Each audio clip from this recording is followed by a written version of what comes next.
Hello hello అండి, ఎలా ఉన్నారు అందరూ? ఇవాళ అయితే నేను నెల్లూరు స్పెషల్ చేపల పులుసు అయితే మీకు చూపించబోతున్నానండి. ముందుగా చేప ముక్కల్ని నీట్గా కడుక్కోవాలి. కల్లుప్పు, నెక్స్ట్ నిమ్మరసం వేసి ఒక 3-4 సార్లు క్లీన్గా కడుక్కున్న తర్వాత పక్కన పెట్టుకొని అందులో ఉప్పు, పసుపు, కారం వేసుకోవాలండి. కారం ఎక్కువగానే పడుతుంది, ఎందుకంటే ఇంకా వీటిలో ఏమి వేయం కాబట్టి దానికి తగినట్టు ఉప్పు వేసుకోవాలి.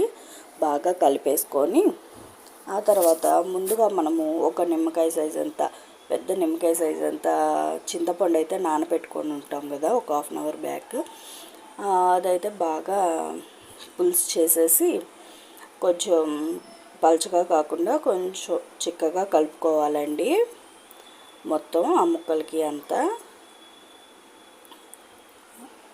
ఇలా కలుపుకున్నాక ఆ తర్వాత స్టవ్ మీద బాండి పెట్టుకొని ఇప్పుడు అందులో ఆవాలు, మెంతులు వేసేసుకొని పెద్ద ఎర్రగడ్డ సన్నగా తరిగేసుకొని ఒక చిన్న టమాటా తరిగేసుకొని వేసేసుకొని బాగా వేయించేసుకొని ఇప్పుడు అందులో మనం కలుపు చేసుకున్న దాంట్లో వేసేసుకోవాలండి.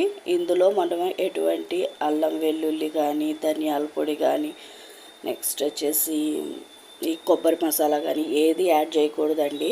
నెల్లూరు చేపల పులుసు అంటే అవి ఏవి ఉండవు, జస్ట్ సింపుల్గానే ఉంటుంది. చాలా టేస్టీగా ఉంటుంది. ట్రై చేసి చూడండి.